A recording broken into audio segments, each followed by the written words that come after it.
हमारे देश में पिछले एक महीने से चुनावी माहौल है और अगले हफ्ते 11 तारीख को ये बात आप सबके सामने स्पष्ट हो जाएगी कि 5 राज्यों में किसकी सरकार बनेगी। इन दिनों चुनावों पर आप न्यूज चैनल्स पर तरह तरह की रिपोर्टिंग, इलेक्शन शोज और विश्लेषण भी देख रहे होंगे, लेकिन एक बात आपने जरूर नोट की होगी कि पूरे देश की मीडिया का फोकस सिर्फ और सिर्फ उत्तर प्रदेश पर है।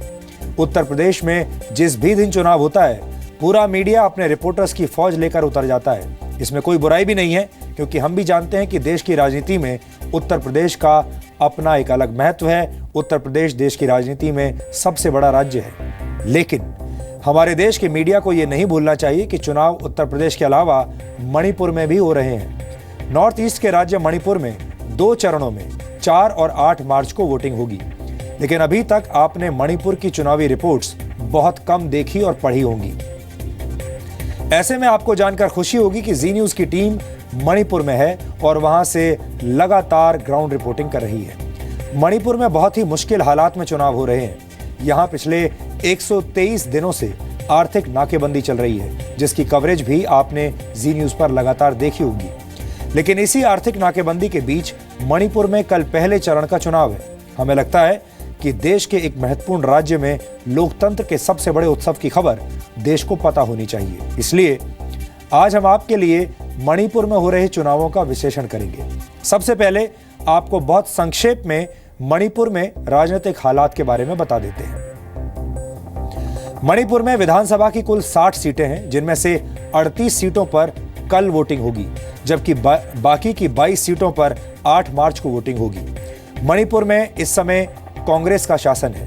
2002 से इकराम इबोबी सिंह मणिपुर के मुख्यमंत्री हैं, यानी पिछले 15 वर्षों से मणिपुर में सत्ता परिवर्तन नहीं हुआ है, एक ही पार्टी की सरकार है। मणिपुर छोटा सा राज्य है, लेकिन इसके बावजूद ये राज्य बहुत पिछड़ा हुआ है।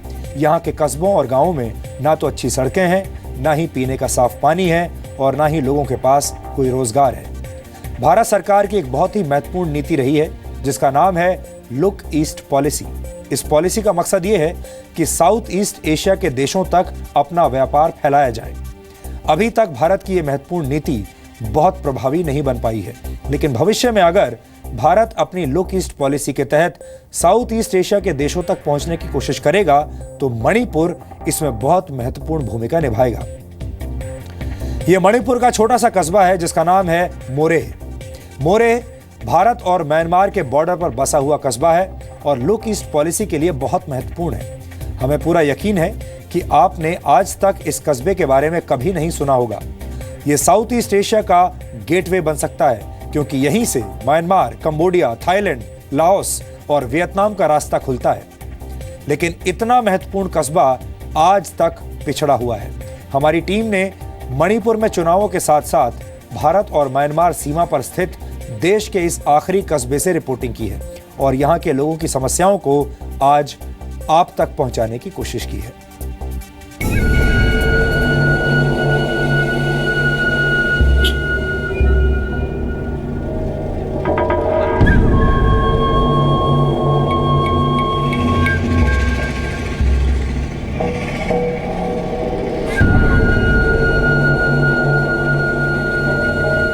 चार महीनों की आर्थिक नाकेबंदी के बीच ही मणिपुर में विधानसभा चुनाव हो रहे हैं।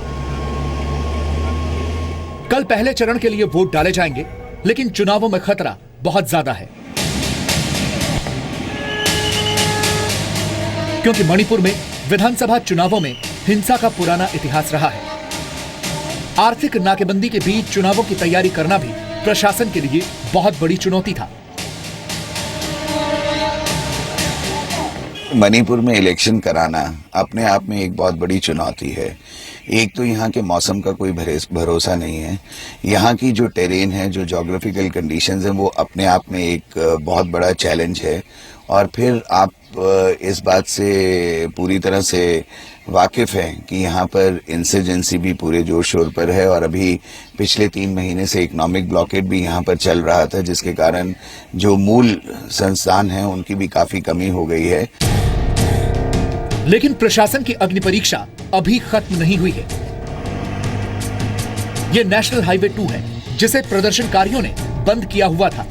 हालांकि अब थोड़ी बहुत आवाजाही इस हाईवे पर शुरू हुई है। नागालैंड के दीमापुर को मणिपुर के इम्फाल से जोड़ने वाले इस नेशनल हाईवे पर कभी भी हिंसा हो जाती है। ये जला हुआ ट्रक इसका ताजा सबूत है।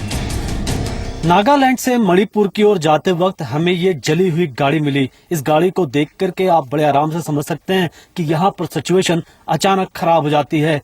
कभी भी भीड़ यहाँ हिंसक हो जाती है और इस तरीके से यहाँ से जो गाड़ियां जा रही होती है उनको कई बार वो जला देते हैं या इस पर पथराव करते हैं। कुछ दिनों पहले ही ये हादसा हुआ है और अभी भी आप देखें तो यहाँ जले हुए जो गाड़ी के पार्ट्स हैं या राख है उसके यहाँ पर निशान मौजूद है। इसमें कहा जा रहा था कि इसके जरिए आलू की सप्लाई की जा रही थी। नागालैंड से मणिपुर की ओर इस गाड़ी में आलू रख के ले जाया जा रहा था, लेकिन यहाँ पर जो लोग थे उनको ये बात अच्छी नहीं लगी कि उन्होंने यहाँ पे जो ब्लॉकेट किया हुआ था, ऐसे वक्त में वो किसी तरीके की गाड़ियों को आने जाने नहीं देते। सिविल और गाड़ी हो या तो एफसीआई या तो आईओएसएल गाड़ी हो, इस चीजों को सही सलामत दीमापुर से इम्फाल तक घर पहुंच जाए, इम्फाल तक पहुंच जाए, इसी की सुरक्षा में हम रात दिन यही ड्यूटी करता हूँ। कुछ दिन पहले इस गाड़ियों को ब्लॉकेट वाले अचानक भीड़ भड़ाक में ये लोग इस गाड़ियों को जलाया गया। 2 चरणों में होने वाले चुनावों में भी हिंसा का खतरा है। ऐसे किसी भी हालात से निपटने के लिए प्रशासन ने अपनी तैयारियां की हुई हैं।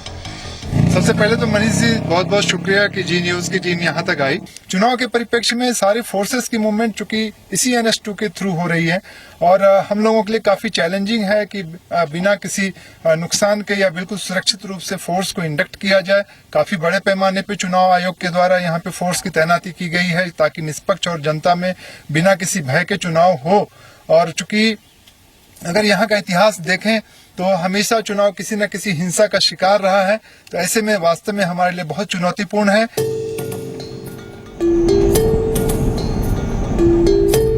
हम भारत और म्यांमार के बॉर्डर पर स्थित आखिरी कस्बे मोरे की ओर जा रहे हैं। मणिपुर की राजधानी इम्फाल से 118 किलोमीटर दूर बसा मोरे बेहद खूबसूरत है।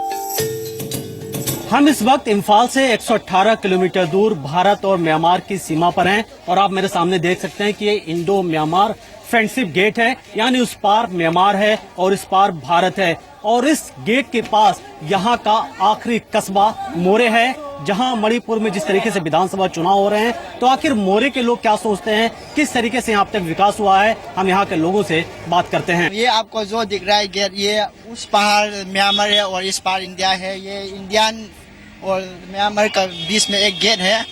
बस इधर छोटा सा मार्केट है मोरे का साइड में, उस पार तो म्यांमार है। उस पार में भी एक छोटा सा मार्केट है जिसमें हम लोग जाके शॉपिंग कर सकते हैं। बस किस तरह की चीजें उधर मिलती हैं? उधर में सब तरीका का कपड़ा है, मतलब घर का सामान भी है, सब कुछ मिलता है। ये छोटा सा कस्बा चारों ओर से जंगलों और पहाड़ों से घिरा हुआ है, लेकिन इस छोटे से कस्बे में रहने वाले लोगों की समस्याएं भी पहाड़ जैसी हैं। जिंदगी यहाँ आसान बिल्कुल नहीं है। प्राइमरी हेल्थ सेंटर तो है, अभी थोड़ा मुश्किल है। लड़की के लिए कोई फैसिलिटी नहीं है ना, अभी बहुत मुश्किल है। बच्चा मिलने का टाइम में भी इम्फाल जाना तो पड़ता है, कभी कभी तो बंद करता है, गाड़ी बंद करता है, वो उसका साथ में भी इतना मुश्किल है। और गरीब लोग के लिए तो गाड़ी बहुत तकलीफ है। इस कस्बे के निवासियों को उम्मीद है कि इस बार के चुनावों के बाद उन्हें दिक्कतों से छुटकारा मिलेगा। यहाँ साफ पानी, ठीक सड़क और बेहतर स्कूल न होना एक बड़ी समस्या है। यहाँ के लोग इस बात से खुश दिखे कि कोई तो उनकी समस्या सुनने आया। यहाँ की जो समस्याएं हैं, यहाँ की जो प्रॉब्लम है लोगों की, क्या न्यूज बनती है? क्या कभी चैनल्स पे या अखबार में कभी कवरेज होता है इसका? नहीं, उसपे कुछ नहीं। ये फर्स्ट टाइम होगा लगता है मोरे में, फर्स्ट आप लोग का जी का। So far there is no development in our town.